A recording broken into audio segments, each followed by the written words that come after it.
Wake up with the news and information you can trust. Starting your day the right way with the Andy Griffin Show. This is News Radio 890, 92.5 KDXU.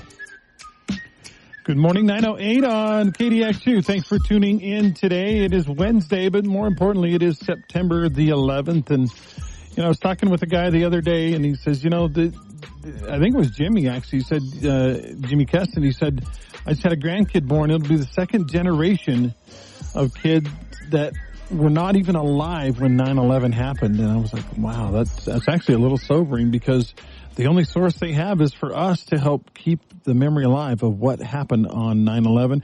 And in keeping with that vein, I want to play this. This is about a 5-minute little segment about 9/11/2001. What the hell was that? It sounded like a plane crash. Hey, Beth. What is that? Somebody hit the World Trade Center or the... It's a trade center. World Trade Center. I just heard a loud boom.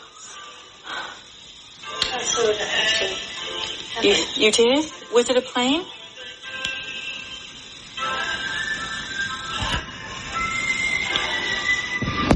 That's what I was thinking. It was a terrorist attack. Bomb just went off in the World Trade Center. It's unbelievable. This just in, you were looking at obviously a very disturbing live shot there. That is the World Trade Center, and we have unconfirmed reports this morning that a plane has crashed into one of the towers of the World Trade Center. CNN Center right now is just beginning.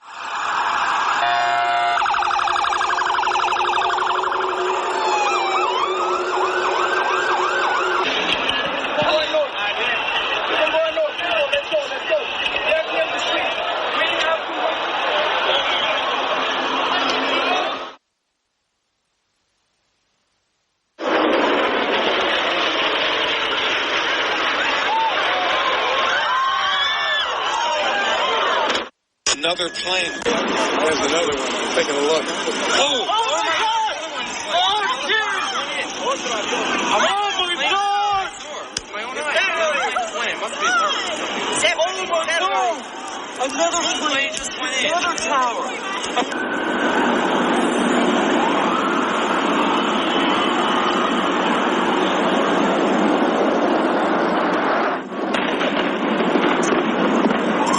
Oh my God.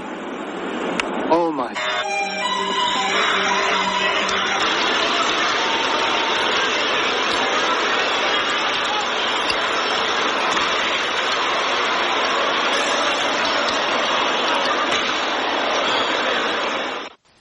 But we're looking at live pictures of the Pentagon where there is billowing smoke. Jim Miklashevsky just reported that he heard an explosion. And right now we're looking at an aerial view of the Pentagon.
And 2 and 2, 1.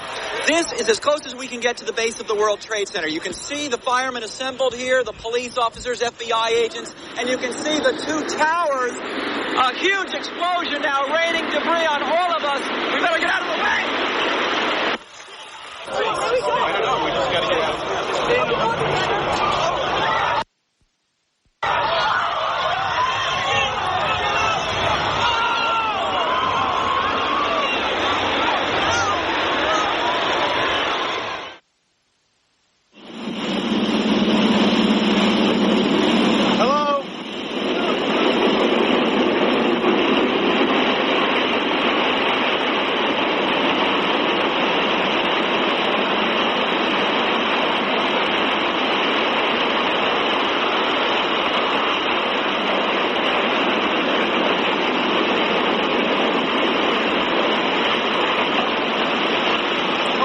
Within about 100 minutes is all it took. Within about 100 minutes, both towers went from nothing wrong with them to down on the ground. Sad, sad memories. Again, those of us that were alive and remember it like it was yesterday, it was real. It happened. And nearly 3,000 souls lost their lives on that day.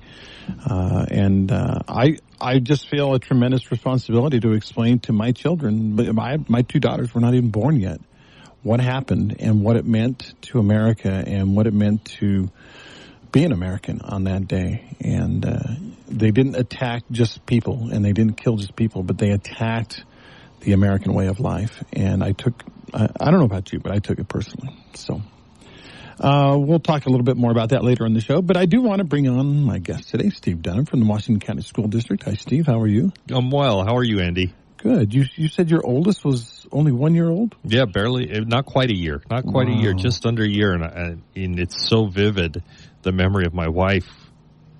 I was in the shower. She's like, a plane just hit this World Trade Center. I'm like, no. Yeah, that was my reaction to it. Yeah, it was just disbelief. And then when I came out and saw it, and then the second one, and you're just like, holy crap, what is going on here? What is going on? Yeah. That was exactly. I think most of us felt those same emotions. Like, what is going on?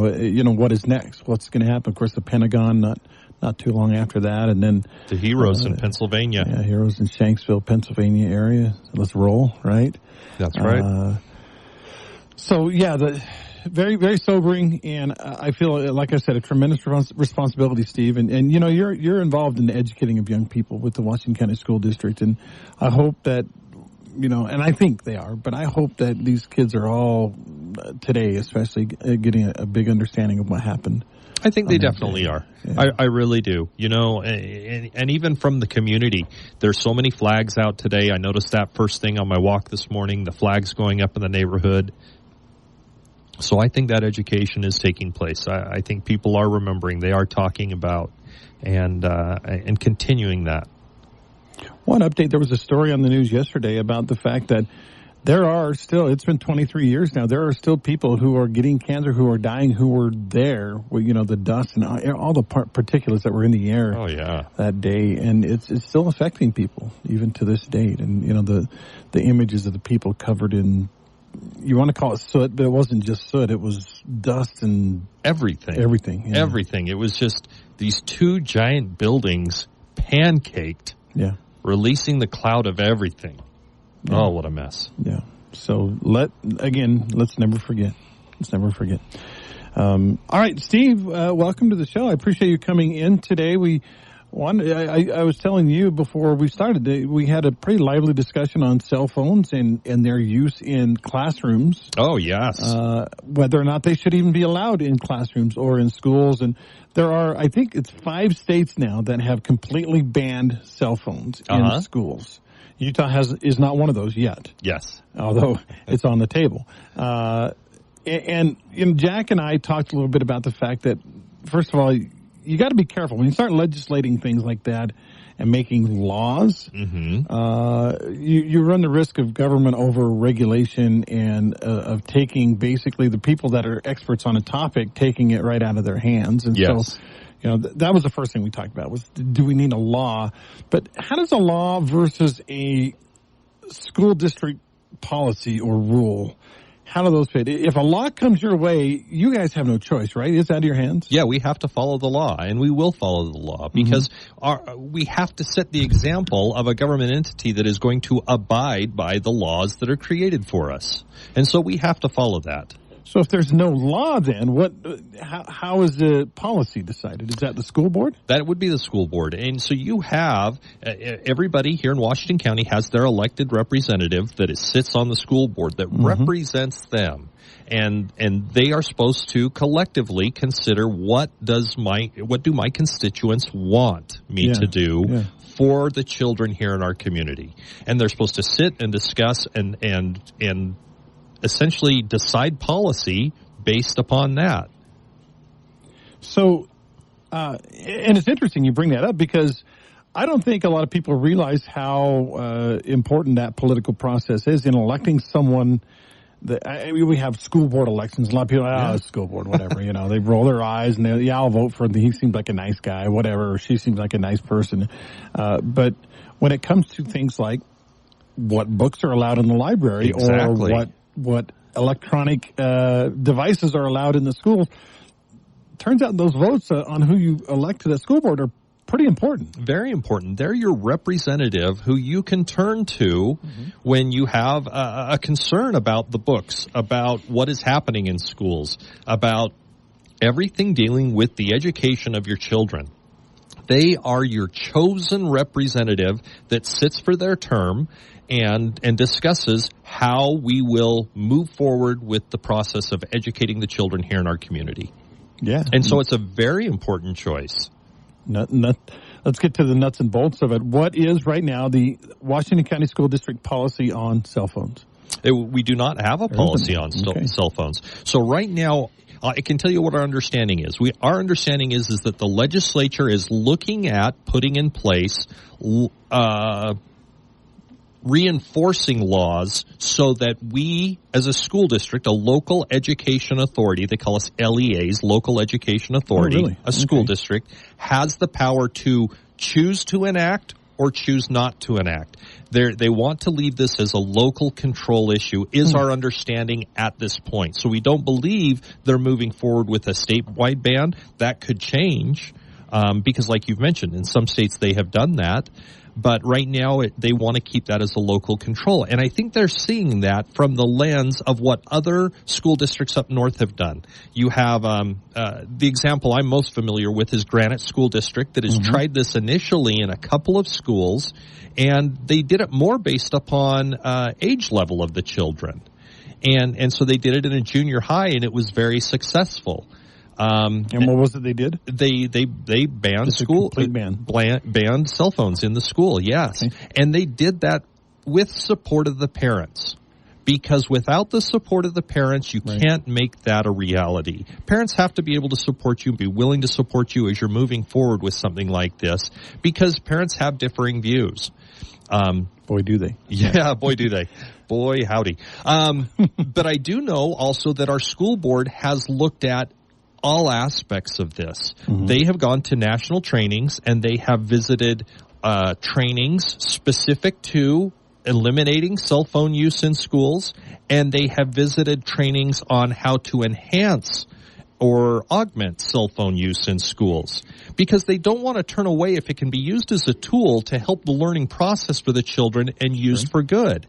The flip side is they recognize that there are some challenges, and those challenges do come up sometimes at the older grade levels, and or maybe I should say in the middle grade levels, when there's kids that really don't know how to use them for what they think they should, and they're on social media, and it just kind of becomes bullying and those type of things. Yeah.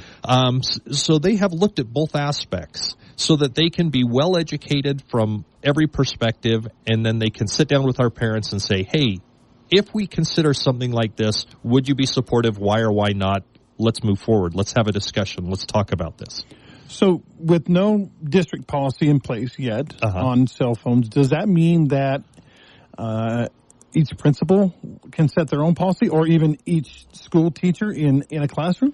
Yes, right now I believe it is set up that every school can establish what their policy is. And in most cases, the principals are leaving it up to their teachers to choose how they would like to proceed with their classroom. Some teachers use it. They might use the Kahoot game, which is a common one that I know I have that app on my cell phone because we use it sometimes at the district for learning.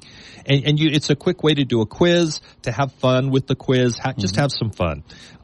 So teachers may want to use that. Some teachers may not, and they might have the little pocket sleeves on the wall as you walk in the door, and you put your cell phone in there, and it rests there for the class period. And then there's the challenges, the kids bringing the dummy cell phone and putting their dummy cell phone in there. And I'm going to put my old 7 in there and bring my 16 with me. Exactly. Yeah. But yeah, that's really how it is right now. It's principals deciding what is best for their school, and that has been allowing teachers to decide. Do you want to use cell phones in your class? Do you not? Most teachers have more of a softer rule of, hey, listen, you can have your cell phone with you. Don't bring it out during class time. Okay, say I'm a teacher and I don't want kids on the phone. I've not embraced using the phone for tests and stuff like that. And so I have, maybe one of those pouches or whatever. Yeah. What happens if I have a parent who says, you can't take my kid's phone away. I want my kid to have it on their person at all times. Well, they can't. Really, we can't do that with kids. If the teacher kind of rules that classroom. And if a parent wants to remove their child from that class, they have that right to do that. But we'll support the teacher in that instance. We've had parents say, you can't take my child's cell phone away. Otherwise, I will claim that you damaged the phone and you'll have to replace the phone. Well, no, that's not going to work either, because then we'd have kids come in and go, oh yeah, I need a new 16 or whatever the latest version is all the time because you took my phone away and this scratch happened. No, that's not going to happen either. We're not going to do that. We're not going to be baited into replacing your child's cell phone. Really, we do have to enforce it, and it does come down to learning. The biggest joke among educators is we hear, the national news media, not so much in our community, but the national news media they're indoctrinating our children. And we're like, if we were indoctrinating your children, we'd do it to quit using their cell phones. Because really, that's the biggest problem we face. Yeah. There was a study done. Kim Commando had this on her Consumer Tech Update yesterday or day before yesterday. She said there was a study done in several of the areas around the United States that have banned cell phones, and they found not the kids were more anxious, but actually the kids were less anxious. They were more open to learning. They're more social with each other, and they said what all the doomsayers were saying about losing their cell phone actually didn't come true. It was the exact opposite. Shouldn't that, Steve, then maybe motivate us to put a ban in? It should. However, parents, we're a strong state with parental rights. Yeah. And so we have to consider the parental aspect of this and work with our parents to say, will you support us in this? We would like to. We have evidence that supports this, but we need your support from your side as well. I don't know if you've ever had this handy, but I have taken my daughter's cell phone away, and there is almost fear when I take it away. Not because she's doing something wrong, but for her to be detached from something she has such a connection to really creates almost a panic. And at that point, I recognize that, this has an unhealthy connection to her, and we need to have more times like this. I haven't found a good solution for that, so I'm not saying I have the solution, but I have seen the glimpse of that and recognized, that's a problem. That's not good. What can I do? Yeah, if you have any suggestions, call in, and I would love them. 673-5890 is the phone number. You can always text me 467-5843 or 485. Let me try again. 467-5842. You think I would know that number by now? I've had it for 867-5309. No, now you're going to confuse everybody. Okay, sorry. They're going to think they're calling Jenny or something. No. 467-5842 is my text line if you want to text in to the program, if you don't maybe want to be on the air. Now, what about the argument that some parents and even kids are making that having my cell phone with me at all times is a safety feature? It's not. It actually becomes a bigger detriment to their safety. And I'll give you an example why. Okay. When we go into a lockdown situation because there's somebody in the building and kids start texting and parents start texting back, that gives off noise. Ding, ding, ding, ding, ding. Yeah. And even if they're on silent, you hear a vibration. And we want children to be absolutely silent in a classroom where that room is locked and the lights are off, because if there is a nefarious person, a bad person with a gun on the other side of that door, and they hear something in that classroom, they're going to continue to try to get in and harm those kids. We don't want kids on their cell phones in those times. That becomes a huge detriment to their safety. Parents think, I need to talk to them. No, you do not. You need to stay quiet. You need to stay away from the building and let law enforcement come and deal with the problem. It's actually for you parents and not them, and that is not a good reason. Yeah, right? It is not a good reason. Yeah. And I've done several videos. I've been through the drills with the officers. It's the biggest challenge we face, keeping them quiet. Because if that bad person hears the cell phone go off, hears somebody talking, hears a buzz, they'll try and get in and harm your children. Please consider that. All right. A lady that wrote the article in for the Deseret News talks about another reason for students to have a cell phone. They call it support. When they're having anxiety or a breakdown, a parent can be there to know how to encourage and counsel privately and quickly. I don't know what to do. I'm so stressed. I'm about to throw up. Can you please check me out? I hate life. Kids need their primary backup team. Don't sever their connection with parents during school hours. Your thoughts? My thoughts are similar to when you bring your child to the first day of school. Your little kindergartner, you drop them off, and boy, those kiddos sometimes have a hard time, but it's really the parents that are having the hard time. And within a few minutes, those kiddos are fine because our teachers are trained how to work with the kids, how to make it exciting, make it fun, and make it work. And yet, the parents are the ones that struggle cutting that connection, and they always want that connection. And so when you come back to this, we have implemented counselors in schools, wellness rooms in schools, things that can help children de-escalate, that can help them learn how to self-regulate, have learned how to just calm down and get back to class. We have the tools necessary. Trust us to use them, and don't be that crutch. Children need to go through hard things sometimes, and sometimes children need to figure out how to solve the problem. We can't solve every problem for them. If we do, then we have a generation of children that don't know how to solve their own problems, and that becomes a real challenge. It's the old analogy about a chicken hatching an egg. If you break the egg for the chicken, it ends up dying because you did it for them. They don't become strong enough, and we call it resiliency. And we need to build resiliency in children. And that's some of the things we try to do. We try to build children that can solve their problems. And we have so many parents that act as helicopter parents way too much. Yeah. Way too much. Yeah. They do not need to be picked up every time. What they need sometimes, and I say sometimes because I recognize there are cases that are different, but sometimes they just need to be, I'm busy, I can't talk today, I'll pick you up after school. Well, that's a tough text to send. But sometimes that's what some children need. True. And I say, recognizing that some children do have conditions that may warrant a parent to step in a little bit more. Sure. I kind of popped into my head. So those that are members of the Church of Jesus Christ of Latter-day Saints know about missions and know what that entails. And for those that aren't members, let me explain to you. For boys, and this was when you and I went, at the age of 19, your parents take you, if you live in Utah or near Utah, they take you to the MTC.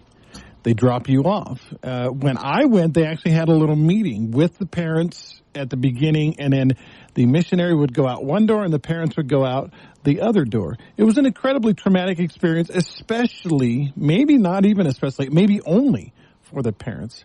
See, the missionary, the one going on the mission, has this world of possibilities in front of them.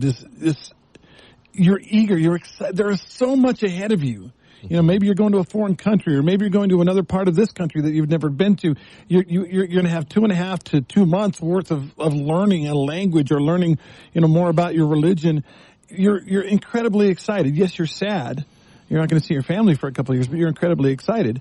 The family, though, all they get is, wow, I just left my son or daughter for a couple of years, and it's hard on them. That popped into my head as you were talking about the anxiety, the separation anxiety of parents. And I think it's the same way with kids in school. Yes.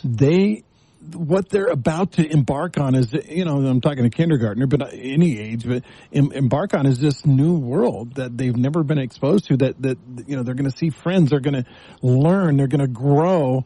And all the parents can see is, oh, my baby, that's only been my baby. Nobody else's baby for 5 years now is going to be exposed to the world. That's right. It's tough. It really is tough. And yet it's really good for children to be able to figure out solutions to some of those challenges. Sometimes they do need our guidance. Sometimes they do need our support. Yeah. But sometimes they do need to figure that out on their own. He's Steve Dunham. We'll take a weather break. When we come back, more with Steve on cell phones. Should they be banned in school? Should your kids always be allowed to have them? I have a relative of mine that says, you'll have to pry them from my dead kids' hands. I don't think she said it that way, but before you take my kids' phones away. We'll talk about that when we come back. Wake up with the news and information you can trust. This is the Andy Griffin Show on News Radio 890, 92.5 KDXU, Southern Utah's News Talk leader. All right, we're talking about cell phones in schools. They are not banned in Utah right now, and we don't know if they ever will be banned completely. No. In the state of Utah. I think it's more on a school by school. The districts decide, working with parents. That's how what's currently happening, and it's working successfully when they approach it from that perspective of a partnership with the parents and illustrating how we can make things better. I remember one incident when one of my kids was in elementary school. It had rained, and it doesn't rain here very often. It had rained, and he had slipped and fallen and gotten his pants all muddy. So we're talking 90s here. This was 24 years ago or whatever. They were able to then go to the office, make the phone call to my wife at her work. She was able to then go to the school with a clean pair of pants, and she took some pictures first, by the way, and we still have those, and then get my son a clean pair of pants, and then she was able to get back to school.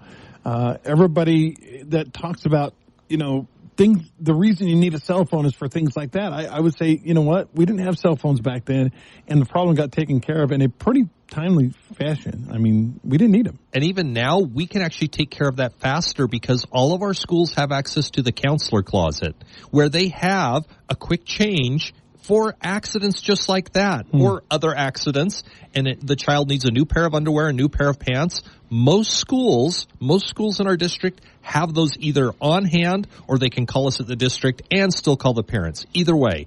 But we've encouraged the schools to have a change on hand for exactly that type of thing. One of the reasons that they write in this article why students should have cell phones.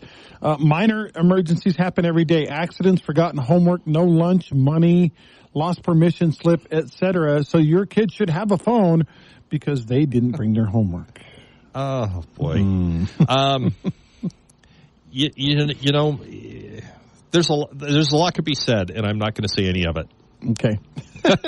way to dodge the bullet there, Steve. I will say this. And Steve actually said it the other day. You forgot your homework. That's your problem, kid. It doesn't have to be mom. They can still step into the office though, in between classes, before school, and make a quick call. Yeah. We have access to phones. We're not like. We're not the Stone Age when you go into school, Okay, let's go the other way with this for just a second. What about the use of phones in schools for schoolwork? You mentioned one program, I forget. Kahoot. Kahoot, is that what it's called? Kahoot. And I know computers became important in schools a couple of decades ago, where you're taking tests on computers and things like that. So they do have a logistical use, right? They can have. I wouldn't say they do. I would say they can have a logistical use, and they can have a positive use. However, in those instances, you really want to leave it up to the educator to choose if they want to use them in that fashion and how they want to use them, because if the teacher has the buy-in, has the training, they've been to the professional development and seen, if I use cell phones like this, I can engage all my class at this percentage. It's a higher engagement level. When they have a higher engagement level, they perform better because they retain the information better. That's dependent teacher by teacher on how they want to teach. We don't tell teachers how they have to teach. We say, here's the curriculum. We need the child to learn these elements, and we need them at this proficiency level by this time period. How you do that is up to you. And giving a teacher that flexibility empowers them a lot to do things they're passionate about. They're excited to help children find ways to learn. So back to cell phones, they can have a positive influence in that, but not necessarily they do. Have you seen, Steve, as an educator, as a school district, kids starting school, we're talking kindergartners, so 5-year-olds, 6-year-olds, that are already addicted to electronic media? Yeah. See how I didn't let you finish? Yes. Yeah, that bad, huh? Yes, it is bad. There's a lot of kids that, and it's hard. I get it as a parent. They go home and they're raised by a screen. That happens. That's the reality of life, is that happens. Just like the reality of life is that there are children that go home to an abusive situation in their family. Just like there are children that go to what they call home, but it isn't their home. They might be living with somebody. They're essentially homeless. We have those realities here in our community. The exception, though, is this would be more common, right? The addiction to screens? It is getting more and more. Would you say more are than aren't when they start kindergarten? Oh, goodness, I don't know. I can't answer that. Especially at kindergarten. At the younger age, it's harder to say. I think when you get into 4th or 5th grade, it's easier to say, yes, more are addicted. At kindergarten, I don't know, Andy. I truly can't answer that. Is it worse than when we were kids and we were addicted to cartoons, or we were addicted to watching Gilligan's Island or watching TV or whatever? Yeah, because when we were kids, and again, this is my perspective, we would go out and play knowing, I want to be home to watch this. But sometimes we were home late, we missed it, and it was like, I missed that. Oh, well. Yeah, I can't. Because we were out playing, and it wasn't on demand for us whenever we wanted. Yeah. So there wasn't that sense of, I can watch this whenever I want. I can do what I want. It was, I missed it. Okay, I'm going to go out and play with my friends again, or ride bikes, or jump that curb. Good point. And when the street lights came on, it was time to go home. Yeah, yeah, that's right. Those were the days. Okay, now at what age would you say that the cell phone in particular, and I'm not talking about iPads or watching movies or whatever kids do when they're really young, but the cell phone itself starts to become a real factor? You mentioned 4th and 5th graders. I think there's got to be every high school kid now. Every high school kid has a smartphone, right? Pretty much. I mean, I've seen a couple that don't because of parental choices, and I'm okay with that. I don't know. It definitely gets younger and younger and younger each year as they become more common. My daughter, so I had one daughter who was in high school a few years back, and it was so iPhones were at like generation 9 or something like that. She had a 7. Mm-hmm. And I got to tell you, Steve, there was a little bit of, I'm not going to call it bullying because I don't think she was bullied, but there was a little bit of persecution, a little bit of looking down your nose because my daughter had a 2-year-old phone and everybody else had the latest, greatest. That's very true, and I think it's more true for children than it is for adults, because children, they will tease when they have an old phone. I still have, up until 2014, I had an iPhone 1. Really? Mine is still functioning. All right. And I'm very proud of that. Yeah, I'm very proud of that. And so, it didn't affect me, but I know my kids always felt that pressure of, all my friends have this. Or I need to get an Apple because my friends have an Apple and then we can talk this way. Yeah. And it was always that damn Apple. Sorry. Speaking of Apple, they had a big event yesterday introducing the iPhone 16 and 16 Pro, and for $1,000 you can get yourself a new 16 Pro or whatever. But the flips. This is a 12 right here. You probably have something similar now, maybe a 10 or a 12 or somewhere in there, and I think there's this race to get the latest, greatest phone, and like you said, especially for kids. This works fine. Mine's, 4 years old now? It works fine. But the challenge is we're building a generation of children that are living off of this prestige of having something newer or fancier, and then judging others based upon what you have or what they don't have. Yeah. And that's not good. That's not healthy for anybody. It really isn't. it was, maybe the clothes you wore when we were in high school, and I'm sure it's still partially that as well. But now it's what kind of car do you drive and what kind of cell phone do you have? Yeah, it's the truth. It really is the truth. One of the big challenges we're seeing, Andy, and this is a big negative to cell phones, especially with the middle group of children. From 6th to 9th grade, I would say. And into high school, up higher into high school, is using artificial intelligence to bully, to make up fake photos. And we're talking about obscene photos. Obscene photos, we are. It's a big trend in schools nationally where a kid will take a picture of a girl, her face will get removed, and it will be put on a different body without any clothes, and that is very, very common. And then it gets shared throughout a community, shared throughout a school, and it is a big problem in some communities. Wow. And we're seeing a little of that here, not a lot, but a little of that, and I think parents need to be aware of, you need to teach your children proper use of the technology they have in their hand. Otherwise, they're not ready for it. They shouldn't have it. All right, I got to get a commercial break in. Okay. Steve Dunham, Washington County School District, is with me. If you want to call 673-5890, or you can text me at 467-5842. All the latest news, weather, traffic, and sports, just like you like them. You're waking up with the Andy Griffin Show on News Radio 890, 92.5 KDXU, Southern Utah's news talk leader.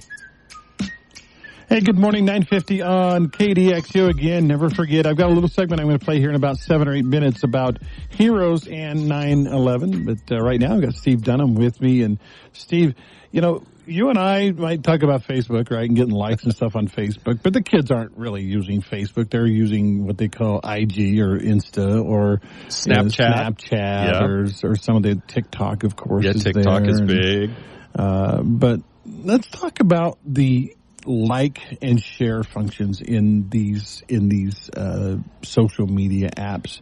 When I first got Facebook, I would go through and I would click, oh, that's interesting, like, oh, that's interesting, like, but I don't really do that much anymore. I just kind of scroll through and read, but it's kind of a thing with kids, right? They like to get that kind of, what'd you call it, a dopamine hit? Yes, that's exactly it. Children get what seems to be a dopamine hit from the likes they get on social media or the views or whatever, and they get this rush from that. Well, we all know that dopamine in our brain can become addictive, and you can get very attached or drawn to whatever's causing that for you, whether it's for some people it's adrenaline junkies. For some people it might be pornography. For some people it might be social media. And so you have these kids with their underdeveloped brains that they're on social media, which is the biggest misnomer, because they post something, they get a bunch of likes, and they think, oh, I'm popular, I'm liked. Yeah. Not recognizing that they have friends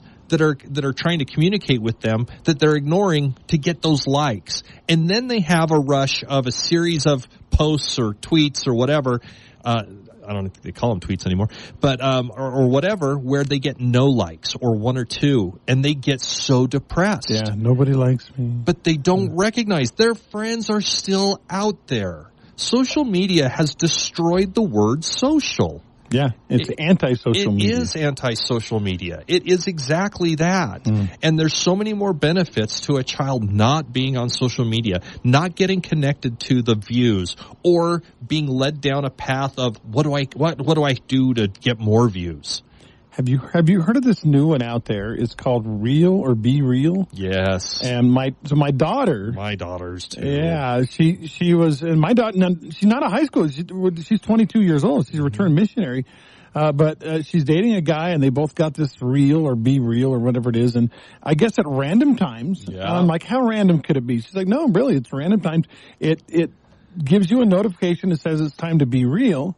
And it has you take a picture of you, kind of a selfie, and then from the front camera of whatever you're doing or seeing at the time.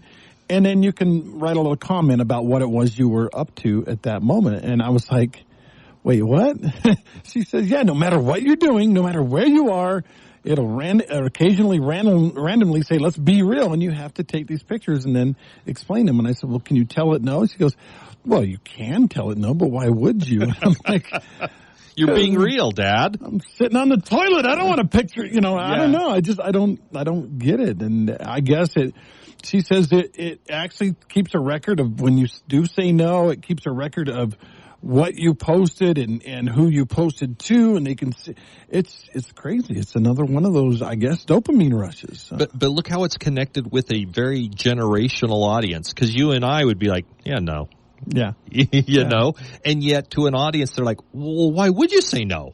Well, why not be real? Come on, be real. And I'm like, I'm as real as they get by saying no. I was going to say, be real, throw the phone away and actually talk to somebody. Yeah. That's real. I've actually ended up in the selfie version of those because I've been with my daughter and she's like, oh, it's time for my be real. Here, smile. And I'm like, what? And she gets me in a funny grin because I'm like, no. Yeah. Or I've smiled a time or two, but yeah. Same here. Now, my daughter is in Spain studying abroad, so actually some of her B-reels are pretty fascinating at this point, and she'll send me some pictures. But well, there you go. But I did not get the app. She's like, you should get this, Dad, and then you can be real all the time with us, too. And I'm like, I'm not doing that. And you hit a key thing there, too. I think when you have a child studying away and you want to have a connection, yeah, that might be fun to see. Oh, look at what you just saw today. I have never seen something like that. Tell me about it, Where for us, we're still in St. George. Yeah, I'm still in St. George. It's hazy today. You want to see that? Horribly hazy. It's the zombie apocalypse sun this morning. Yeah. So, all right, let's kind of put a bow on this whole cell phones in schools thing. In your opinion, will a law be passed that will ban cell phones in Utah? And if not, what will happen policy-wise? No, a law, in my opinion, it will not be passed banning cell phones in Utah.